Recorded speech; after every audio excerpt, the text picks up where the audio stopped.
Hello, everyone, and welcome to the first episode of the CMU Sport Management Podcast. My name is Kyle Sandel, and I will be the host of this podcast, where I sit down with staff members, alumni, and more to shine light on their experiences and help give current students more advice. Without any further ado, let's get into the first episode, a conversation with Dr. Daniel Ballou. CMU Sport Management Program Podcast. My name is Kyle Sandel. I'm going to be the host, and I'm joined by a very, very special guest today. On the first episode, Dr. Daniel Ballou. Thank you for joining me today, Dr. B. Absolutely, Kyle. It's my pleasure, and thank you for doing this on behalf of CMU and our sport management program. Excuse me. Sorry, as I told you earlier, I'm not in pre-semester, or I'm in pre-semester voice mode just yet. So Right. I've got a little bit of sore throat and scratchy voice going on. So bear with. It usually evens out. Okay.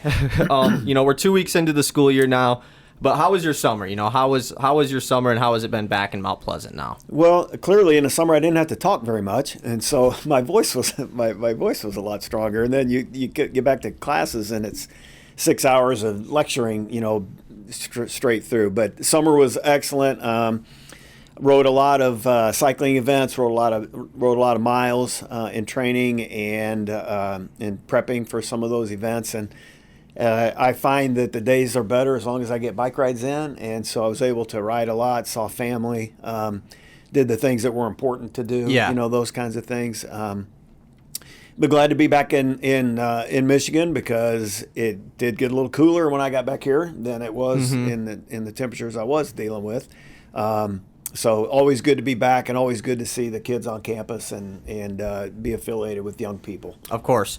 So let's get right into, what you do here for Central Michigan Sport Management Program. So one of your, you teach a variety of classes, but specifically PES 218 Sport Analytics, is one of your main classes. If a student wanted to learn more about this class before taking it, even if they weren't a sport management major or minor, what would you say is the gist of that class and what goes into it? Yeah, of course. I think anybody in the sporting industry understands that the availability of data is out there like at no other time in history, and every single day there's more opportunity to capture data. And I'm talking quantifiable data, numerical data. I think about, it's hard to admit, but I'm a big-time Kansas City Royals fan, and with the season that the Royals are having this year, it's kind of tough to admit that. However, as a baseball fan yourself, that the availability of data in baseball is huge. There's just tons of everything. it. And so the ability, and industries are always, and teams are always looking for an advantage, an edge. And so much has gone into the investment in the analysis of quantifiable data. And so going back to your question, what the PES 218 QR class does is lays the foundation. It is a foundational statistics class, because it doesn't matter if you are necessarily using statistics to calculate sport data or insurance premiums or hotel rates. Okay, statistics are statistics. Okay, there's procedures for taking data and making sense of data. Right. Okay, and again, it doesn't matter if you're in the sport industry or any other industry.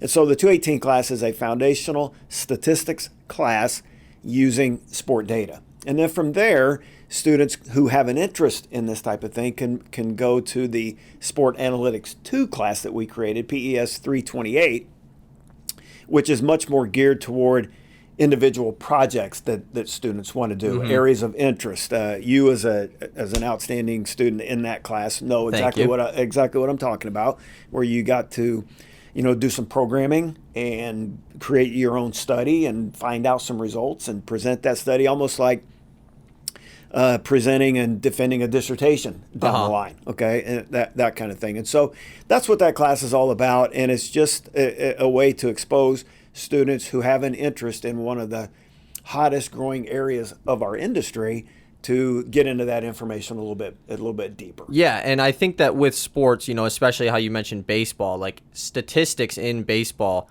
in all sports are so important for teams and individual players and leagues to measure, how good X player is or team is. And so I think if you're like a sports nerd like myself, and you're a student, taking the advanced class, Sport Analytics 2, was just super interesting because you kind of give a lot of freedom in that class to basically, if you have a question that you want answered, you can go try and answer that yourself with the statistics that are available for you. And so that's why I enjoyed that class so much, because there's just so many different topics that you could choose, and you have the freedom to do that yourself. Exactly. And that was the whole point of that class, is because your areas of interest, what questions you've kind of always had in your mind about why things are certain ways when it comes to the sporting industry and what the numbers tell us. And also, as you very well know, with the salary money that's at stake in the sporting industry nowadays, you can't really make mistakes on people. And so that's why a lot of the quantifiable evidence needs to be provided in order for teams and general managers and team owners and team executives, whatever, to offer contracts and those types of things. I know that now this is kind of anecdotal, and I don't know how factual it is, but being up here and surrounded by Tigers fans, I know that several young people have mentioned to me that Miguel Cabrera's contract lasted a year or two longer than it should for the amount of money that he was getting paid and for the level of production that he was putting forth. And so now he's also a Hall of Famer and had a career that, Detroit people can be proud of. But those are some of the things that numbers can tell us, is maybe we should have expected the type of decline that occurred, and should the contract have been adjusted, in some ways. And I'm not even pretending to be an expert on the deal. I'm just going off of there's statistics to find information about that. And what students have told me, but based on payroll and production. Yeah, I mean, we even had a student do a study based on like the worst contracts in MLB history based on production and stuff, which is all can be done through a statistical, using programs and everything. So that's stuff you can look out for in that class. Obviously you teach those classes, but something else you're involved in is the grad program with sport management. What's some information on that if any students wanted to look to maybe expand their time here at Central and go into that? Well, and I think, and you bring up a really good point about the graduate program. So for those people who are truly interested in a career in sport, one of the things that we notice when it comes to the difference between undergraduate students and graduate students is that there is a maturity level that occurs kind of between, I would say for some young people, between maybe junior, senior year, or those who go into graduate school between last year of undergraduate and as they transition into graduate school, where they kind of start thinking along the mindset of, okay, we're playing for keeps now, and the goal is to get a job after the end of all this. And so the young people that enter our grad program are people who have an idea of kind of what they want to do, what their area of interest is going to be in the sporting industry. And so our graduate program in the traditional format, is a 2-year program taking 3 classes at a time until you get to the 4th semester or the last semester of year 2, and it kind of capstones and recaps all of what we've done. It also provides an opportunity for internship hours to get to know potential employers, and hopefully as part of those internship experiences, be involved in some decision-making processes in those things. So I say a broad-based curriculum, everything from managing events and the administration to statistical analysis, finance, marketing, human resources, quantitative research, qualitative research. And so it's extremely broad-based, meant to provide a background for students to feel comfortable walking into almost any situation that they may come across. Drawing back, maybe they get a job and somebody asks, can anybody do a financial analysis of this? Well, the student may not be a finance expert, but at least they've had some exposure to these things and would probably feel a little bit more comfortable about jumping right in and trying something. And so that's the thing I love about the program the most, is that it's so comprehensive in that it provides students exposure to a wide variety of topics. Yeah, and that's definitely something that I assume a lot of students would be interested in if they did not know about. So hopefully that reaches out to people that need that information. Exactly. One thing I wanted to get into with you is something that I personally don't even know much about, and that is your background, coming into sport management. Okay. A lot of sport management, not a lot of, all sport management students' goal at the end of the day is to work in sport, And so it's always interesting to hear professors like yourself or just people in general that have worked in sport, kind of how they got their experiences, how did they get to where they're at today. So how did it start for you working in sport? Well, you know what? I really appreciate this question, and here's why. When I was going through undergrad, there were not sport administration programs at the time. Okay, so you went, and my undergrad degree was in business administration and management. But I always knew that I wanted to figure out a way to get into athletics. At the end of the day, my passion was competition, was sporting, and it always had been, since I was a little kid. And so I took my first job out of college was as a dock supervisor for a trucking company. Okay. And I did that for 3 years. And along the lines, I go, man, there's got to be something better than this out there, to Right. do. How do I get involved in athletics? Okay. And so I went back again, I'm from Kansas, and I went back to K-State, Kansas State University. And I walked into the athletic department. Again, there is no academic sport program. Right. Okay. It's collegiate athletics. Right. And so I walked into the door of a guy by the name of Kenny Mossman, and I believe Kenny is still an associate AD at the University of Oklahoma. But Kenny was the sports information director at K-State, and I didn't know what sports information was. Right. But I went into Kenny's office and truly knocked on his door and just walked in. And I said, here's who I am. Here's what I'm trying to do. I want to get into collegiate sport. But I don't know how to go about it. And I'm getting ready to start my master's degree, but I don't know how to go about it. And so Kenny said, well, the sports information office was kind of the media relations type office for the athletic program at K-State. And so so Kenny said, if you want to come in here and work for us, we can give you a little bit of a stipend to go to grad school. And that's how I got started in it. So I start in the summertime and in the fall semester during football season. And then in the middle of the school year, one of the assistant sports information directors, who was from Oklahoma, got a job at Oklahoma State. And I happened to be in the right spot at the right time. Okay. Yeah. And so I was able to move into a full-time assistant sports information director role, even though that was never my intent. Uh-huh. I never meant to be a journalism type person.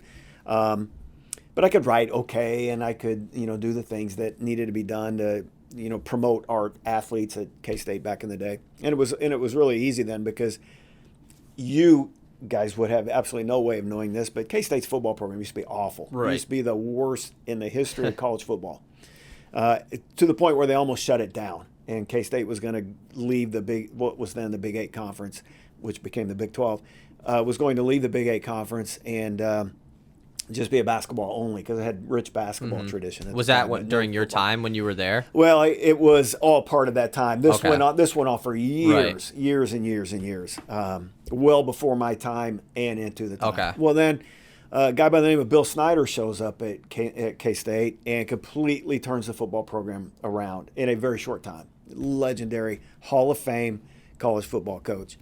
And so all of a sudden, media from around the country were all of a sudden interested in this great story that was K-State football. Uh-huh. So promoting it. Now, keep in mind, Kyle, that there were no social media platforms and all that kind of stuff. Right. We were faxing things out, newspaper. back in those days, and newspapers. Yeah. Yes. And so, but all of a sudden there was some excitability, and so Sports Illustrated, who had come to do a story on K-State, I'll never forget this, titled Futility U. Talked about how miserable the program was. Coach Snyder shows up. A few years later, Sports Illustrated comes back and does a feature story on how much the program had changed. So and my point of this, and remember I lecture a lot, so it takes me a while to get back to what I started talking about. I'm used to it. Yeah. You've had me for some classes, Yep. you know. So the point of this is that I became better at sports information and athletic communications because I had a product that people were interested in. Mm-hmm. Okay, I wasn't trying to force feed information that nobody cared about, right? Yeah. And so that helped a lot. Okay, and so I stayed in athletics at K-State for a number of years, and then had a couple of kids. And when the kids got to the point where they were starting to move around and wanting to do things, I was just putting in a ton of hours at the time. So I kind of switched gears a little bit and ended up in Albuquerque, New Mexico, as the executive director of the Albuquerque Sports Commission. And the thing I loved about that job, and I did that job for 17 years, and I got the kids through high school and everything in Albuquerque. The thing I loved about that job was no 2 days were alike, because it wasn't working football. You're just working football. That, a job like you could be in athletics, or you've got baseball, and that's, all you're doing. We were out bidding on all kinds of events. Okay, everything from, we hosted the World Boomerang Championships. Really? We hosted the USA Track and Field Indoor National Championships numerous times. Albuquerque has great weather, sunshine all the time, and you can be outside year round. And so we had oftentimes, golf tournaments, huge soccer tournaments that would come in because of the climate was offered that. For those out there may have heard of the Albuquerque International Balloon Fiesta that goes on down there as an annual event. Just because I think the numbers say 310 to 320 days of sunshine a year down there. And now you're in central Michigan. Well, and it's tough to move from New Mexico to Michigan and go through the spring semester. I'm okay with the fall semester, but the spring, woo. But anyway, so I did that for 17 years. While in Albuquerque, I went back. The University of New Mexico has one of the few sport management doctoral programs. It's in their College of Education. And so I completed my PhD when I was down there. I taught adjunctly for the University of New Mexico. Both kids were graduated and up at K-State. And so the time was right and I'd done it for 17 years. Right. I was looking for something else to do. And so I took a job through a connection from the University of New Mexico as a visiting professor at Coastal Carolina University. So I'm talking about culture change. Yeah. From the desert of Albuquerque to the beach of Myrtle Beach, where Coastal is. And while I was at Coastal, the fall of 15, I interviewed for the job here, was offered it later that year, and started here in the fall of 16. So I've started starting my 8th year at CMU. Okay. Yeah, well, I appreciate you diving into your past. Well, I told you I'd get there. Exactly. It just takes me a while to get around. So what about Central Michigan? Was a reason for you to leave Coastal Carolina and come here? Well, Coastal was just a 1-year gig that I knew all along. However, they did end up offering me a job, but I'd already accepted this position. I see. Kyle, it's a funny story, to be honest with you. So in New Mexico, we didn't have any water. Right? Dry. To speak of, yeah. And how I've missed that at times. But anyway, so I came up. We would come up to Michigan on vacation in the summertime. All right. Now, Michigan in the summertime, I don't have to tell you, is a lot different than Michigan in the wintertime. Very. And so we would come up and we'd start kind of in Ludington and then work our way up the coastline, up into Traverse City and Glen Arbor and those places. And I thought, man, a guy could do a lot worse than this, Right. And so this came about because a colleague of mine, again from the University of New Mexico, who was from the Sioux, was teaching at CMU, and we had gone through the exact same College of Education curriculum in the statistical side of the College of Education program. She held the job that I have. She took a job I don't remember if she went to Northwood over in Midland or if she went straight to Alaska. I can't remember. She was in Alaska for a number of years. And so she told me about this job and put in a Word, for me. And then I went through the application process and I came up on the visit. It was late October. I remember that. And it was unseasonably warm and beautiful sunny skies. And I thought, all right, all this stuff I hear about Michigan in the fall and winter is not true. I learned that it can be true. But I came up, and the thing that impressed me most was simply the people. Right. My colleagues. I think that in the years that I've been here, and again, it's going on my 8th year, we've had one personnel change in our department, from faculty. Right. That says a lot. Definitely. People who arrive with one foot out the door already. Everybody's here, wants to be Wants here. to stay. And it's a good group of people to work with. And so, again, I joke about the weather. Sometimes I'm not always joking, but can't cycle year round here. Yeah, you can't, but you figure out ways. And trying to get into snowshoeing and some of those, and cross country skiing and some of that stuff. But the people, and at the end of the day, I really like the kids.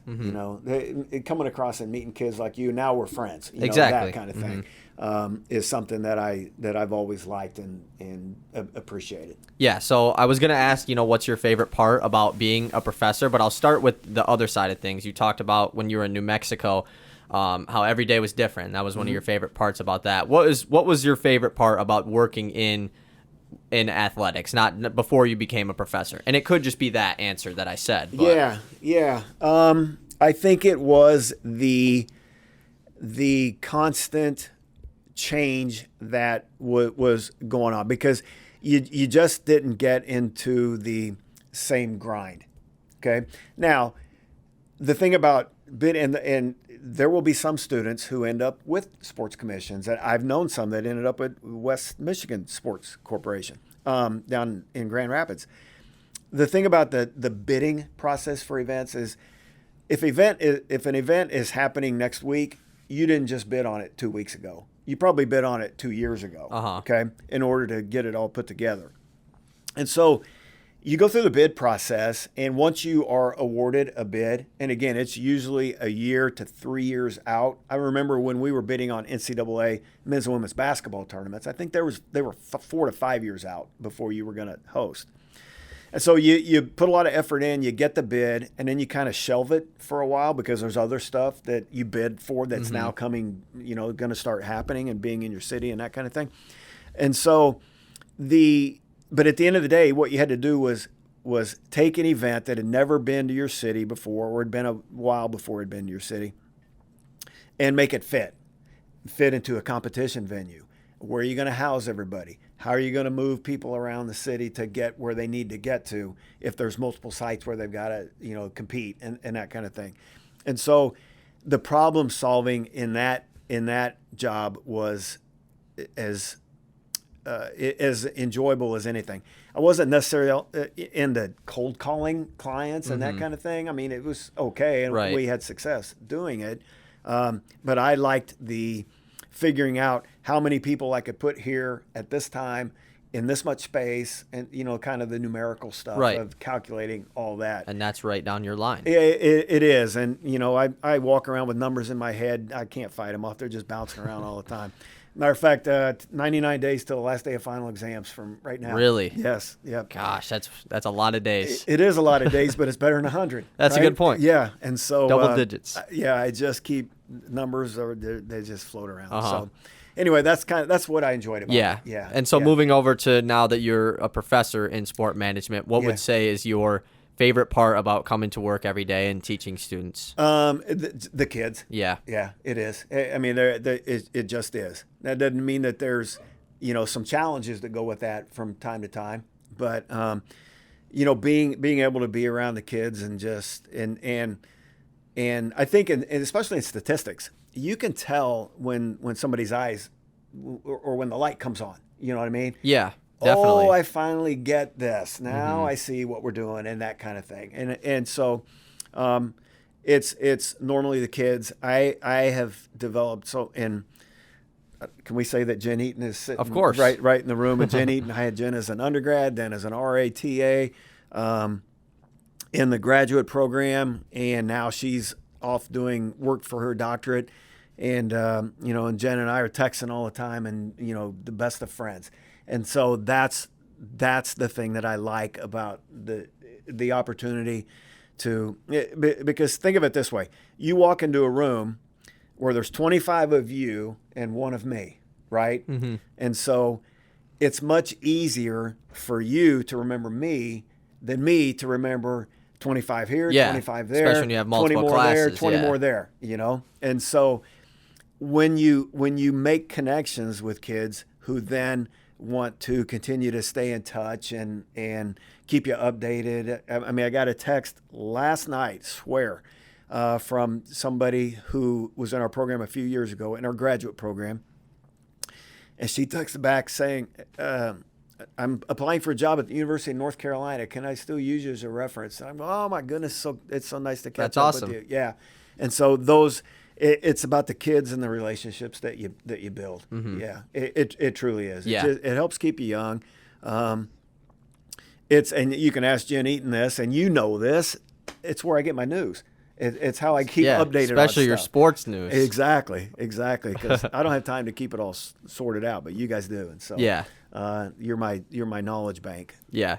So if a student like me or any of your students came to you and said, maybe they're finishing up their time here at Central Michigan and they have a job lined up somewhere, and they come and ask you, what is the biggest piece of advice you could give me going forward to working in sport? What would you say to them? Well, there's probably multiple things. Right. It could be multiple things. Yeah. Yes. But one of the things that I would always, and I think my good friend Nick Williams does a lot of good in his. Nick has the classes where our sport management students first come into the program. And I know he emphasizes that if you're going to work in athletics and you expect that you're going to work an 8 to 5 job, 9 to 5, whatever the saying is, forget it, right? Because it's not going to happen. Okay, we're seasonal. During the academic year, if you're in collegiate athletics, you're going to work a lot more than you are in the summertime because you got stuff going on, right?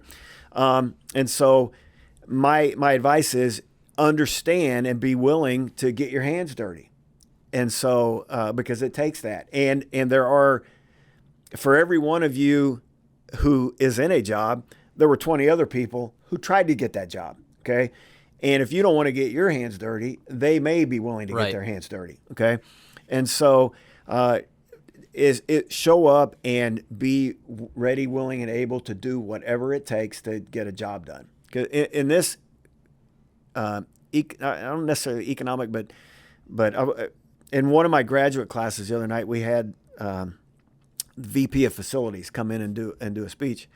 Do a presentation for the group because I teach a graduate facility management class, and he said the same thing that we've all been hearing. He can't hire people.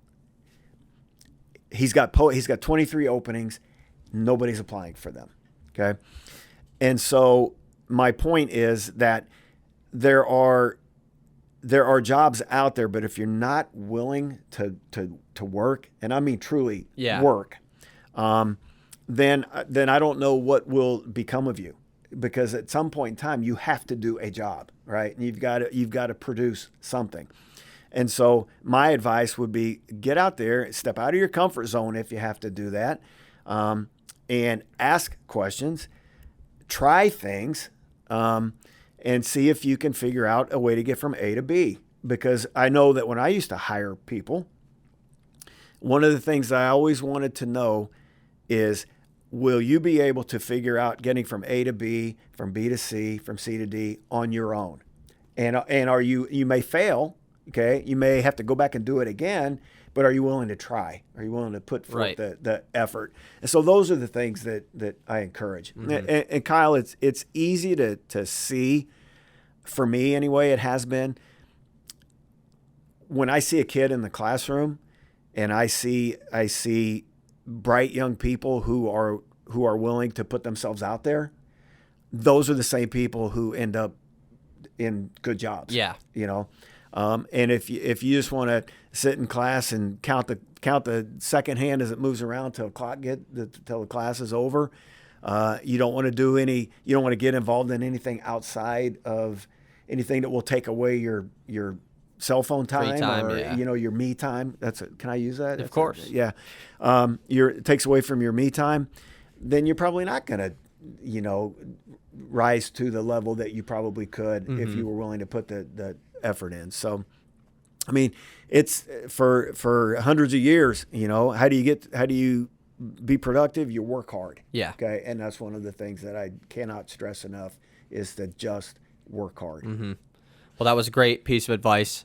This has been a great conversation. We have a little bit of a battle tonight with your Kansas City Chiefs taking on my Detroit Lions. So this will come out after the game is over and everything. We should have done something for this. A little bet between the two of us or something. Well, and I always say it like this. I'll talk up the Chiefs whenever they beat somebody who I have an audience with. Yeah. I'm not a huge NFL guy. I will admit that, and I don't pay that close of attention until I get snowed in, and then then I start watching games and things. But I do hope for Kansas. I always say this: for the sake of Kansas City, I hope that the Chiefs continue to be successful.